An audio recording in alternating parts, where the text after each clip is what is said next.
Contos de fadas europeus, por Joseph Jacobs, editora Principes, canal Le Conde.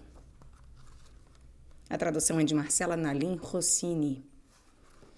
Caros ouvintes, caso gostem do que aqui será lido, por favor, adquiram um livro. E caso gostem do meu trabalho, devam e queiram auxiliá-lo, se é possível via Pix, Apoia-se Vaquinha ou ainda PayPal, os links estão no descritivo. Também é possível auxiliar o canal fazendo como Marcos e nos comprando um livro ou vários livros através da lista de desejos da Amazon. Muito obrigada, Marcos. E também é possível auxiliar o canal tornando-se membro. Tornando-se um membro, você pagará uma mensalidade que pode ser cancelada a qualquer momento. E essa mensalidade, ela tem diversas possibilidades de valores de acordo com a sua disponibilidade, a começar por R$ 1,99 apenas ao mês. Caso isso o meu trabalho valha, é claro. Eu peço para que também, por favor, curtam, compartilhem, comentem, inscrevam-se no canal, caso já não tenham feito, pois tudo isso faz muita diferença em termos de engajamento. Obrigada pela presença, eu desejo a todos uma boa escuta. O conto de hoje é O Rei dos Peixes. Era uma vez um pescador muito pobre, que se sentia ainda mais pobre por não ter filhos. Mas um dia, enquanto pescava, caiu em sua rede o peixe mais esplêndido que já vira, com escamas douradas e os olhos brilhantes como diamantes. Bem na hora em que o pescador ia tirá-lo da rede, o que você acha que aconteceu, hein? O peixe abriu a boca e disse: "Eu sou o rei dos peixes. Se me jogar de volta na água, nunca mais lhe faltará um pescado." O pescador ficou tão surpreso que o deixou escorregar para a água, e o peixe bateu a longa cauda e mergulhou sob as ondas. Ao voltar para casa, o pescador contou tudo à mulher. "Ah, que pena! Tenho tanta vontade de comer um peixe desses", disse ela. Bem, no dia seguinte, o homem foi pescar de novo. E, como era de se esperar, pegou o mesmo peixe pela segunda vez. "Eu sou o rei dos peixes. Se me deixar partir, suas redes sempre estarão cheias." O pescador então soltou-o novamente e, ao voltar para casa, contou à mulher o que tinha feito. "Eu disse que queria aquele peixe! E mesmo assim você o soltou! Claro que você não me ama!" disse ela, chorando e se lamentando. O pescador ficou muito envergonhado e prometeu que, se pescasse o rei dos peixes de novo, ele o traria para casa e a mulher poderia cozinhá-lo. Então, no dia seguinte, foi ao mesmo lugar e pegou o mesmo peixe pela terceira vez. Mas, quando o rei dos peixes implorou pela liberdade, o pescador lhe contou sobre o que a mulher tinha dito e sobre a promessa que fizera a ela. "Bem", disse o rei dos peixes, "se tem que me matar, vá em frente. Mas como me soltou 2 vezes, farei um favor por você. Quando sua mulher me fatiar, jogue algumas das minhas espinhas embaixo da égua, algumas espinhas embaixo da cadela e enterre o restante sob a roseira no jardim. Depois aguarde e verá." Então o pescador levou o rei dos peixes para casa e o entregou à mulher, a quem contou o que o peixe tinha dito.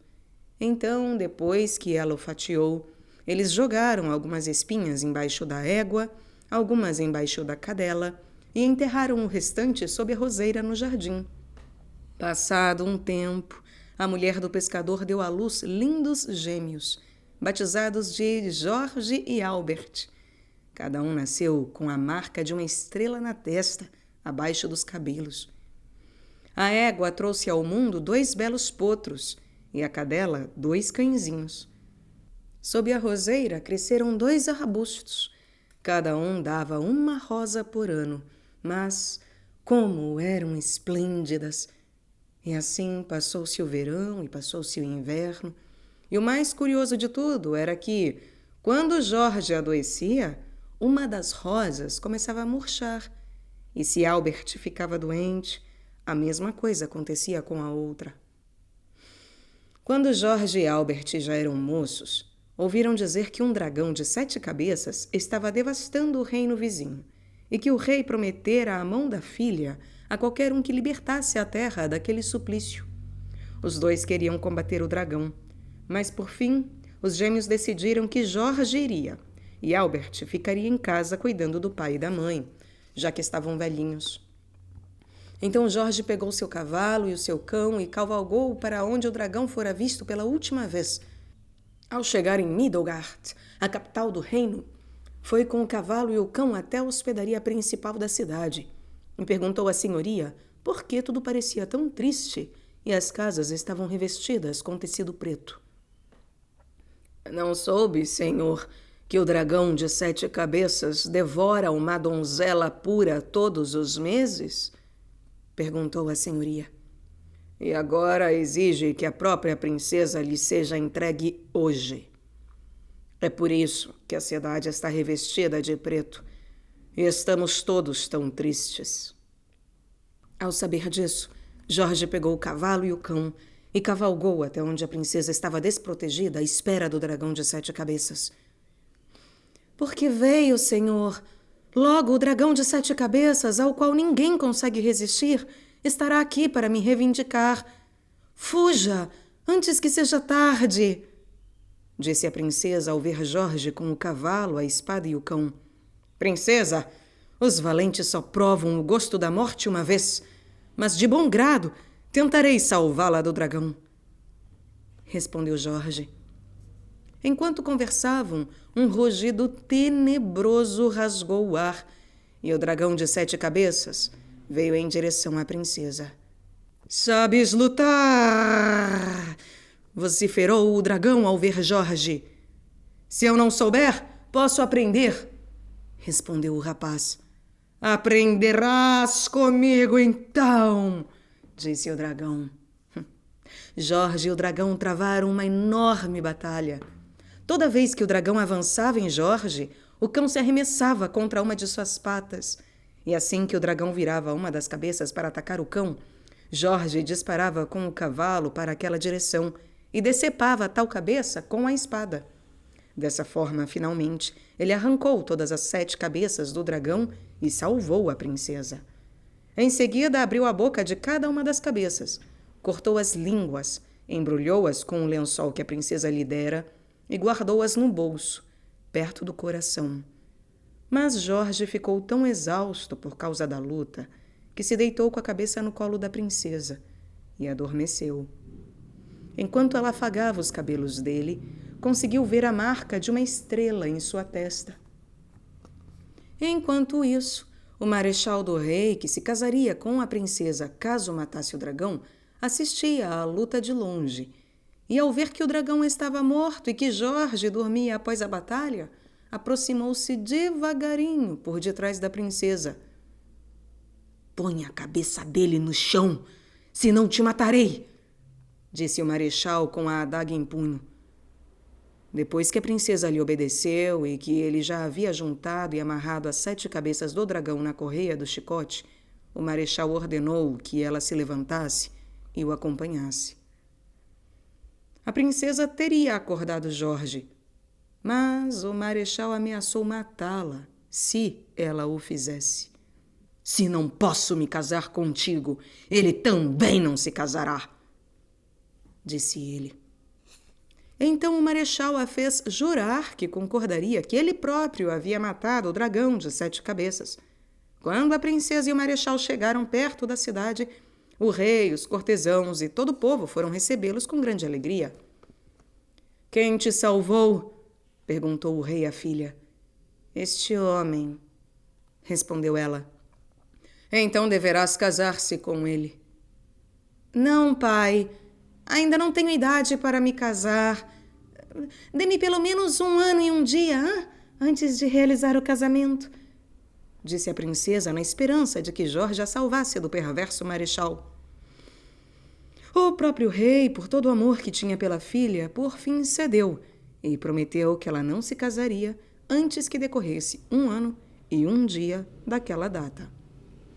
Ao acordar e se deparar com o cadáver do dragão sem as cabeças e perceber que a princesa não estava lá, Jorge não sabia muito bem o que pensar, mas achou que ela não quisesse se casar com o filho de um pescador.